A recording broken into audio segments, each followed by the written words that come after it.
This video is brought to you by Ashtanga for Dummies.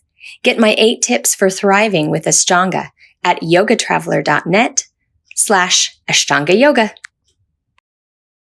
Hello. Today I'm going to teach you 3 ways to modify sirsasana A. Sirsasana A is a headstand, head down on the ground, legs in the air. Not all of us can do that, but to get the benefits of sirsasana, we simply make some modifications. So I'll teach you 3 ways to modify sirsasana. What are the benefits of sirsasana A? The power of our memory is increased because blood flow is being forced to the top of the head. The brain and eyes are purified, again, because of the blood flow to the head. The 5 senses become purified, again, blood flow to the head.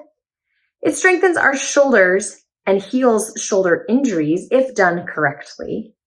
And it gives us confidence, a confidence booster to stand on our head. Can you imagine? Let's give it a try.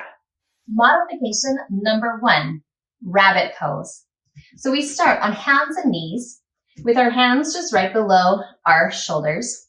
And we take the top of the head to the floor, all the way down, top of the head down. Then pull your hands back so that there's some length for the shoulder cuff here. You can reach back for your heels if you're able to grab it, or you can just keep your hands on the floor to give you lots of support. And we don't want to sink into our shoulders. See how my shoulders are caving?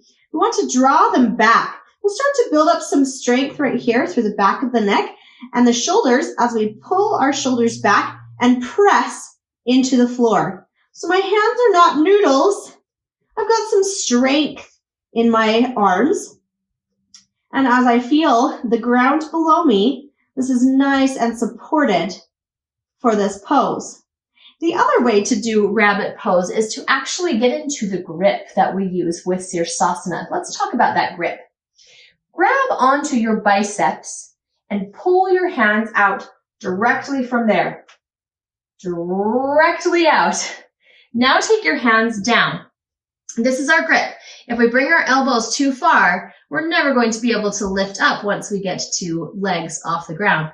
So keep them at that hand width apart, bicep width apart.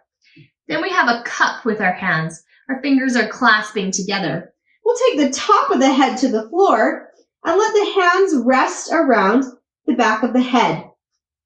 Now I can really feel my arm strength as I press into the floor and utilize my triceps and shoulders. I do not feel very much weight on my neck at all, very little. Most of it's in the forearms and the shoulders. And then you can pull in through the abdominals to get some core strength as well. See if you can enjoy that position for a little while to start building up your confidence. Modification number 2, sirsasana grip in a downward facing dog. So let's come onto all fours again. Bring your elbows to the ground, move into the grip. Hands clasp around the biceps, pull the hands out and clasp your fingers together. Drop the top of the head to the floor. This is just like our previous rabbit pose. And utilize the strength in your forearms, push into the ground. Then start to lift onto your toes like you're in a down dog and walk forward. Now, if we leave our body back here, we're not building the shoulder strength. So we want to walk forward so we can feel the weight pressing into the forearms and the shoulders. Nice and high with the hips. Use your abdominals, pull in through that navel lock really deep into the center of our body. So we're holding strong. We're trying to line the shoulders and the hips right on top of each other. Option number 3, holding in a pike.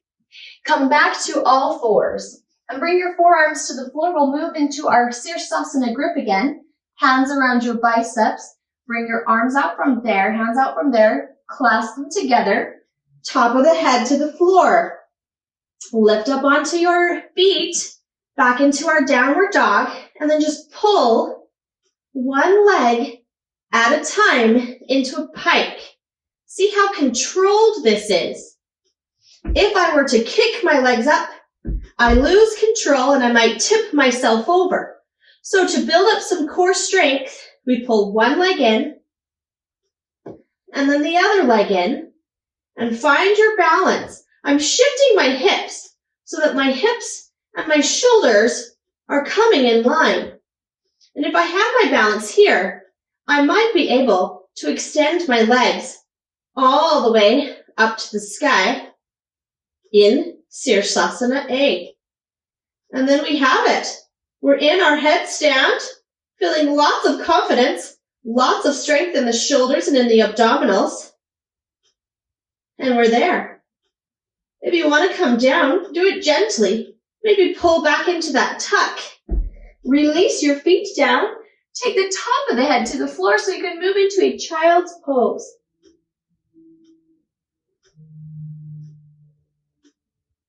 And you have success. Successfully did 3 headstands. Remember, the purpose of a headstand is to bring the head to the floor. And we have success. You successfully did 3 headstands. Remember, the purpose of the headstand is to bring the head, top of the head, to the floor. It's not necessarily to lift the legs off the ground. It's to bring the head to the floor to get all that blood flow into our 5 senses. Good job. Nice success. Practice on your own. Build up that shoulder strength and enjoy a little boost of confidence today. Are you interested in more physical yoga? Check out Ashtanga for Dummies, where we get really deep into the physicalities of yoga. You'll learn to teach Ashtanga, you'll learn to practice Ashtanga, and you'll learn to modify Ashtanga, perhaps the most important part of the program. Check out www.yogatraveler.online/Ashtanga yoga. The link is in the notes. Thanks for joining me today.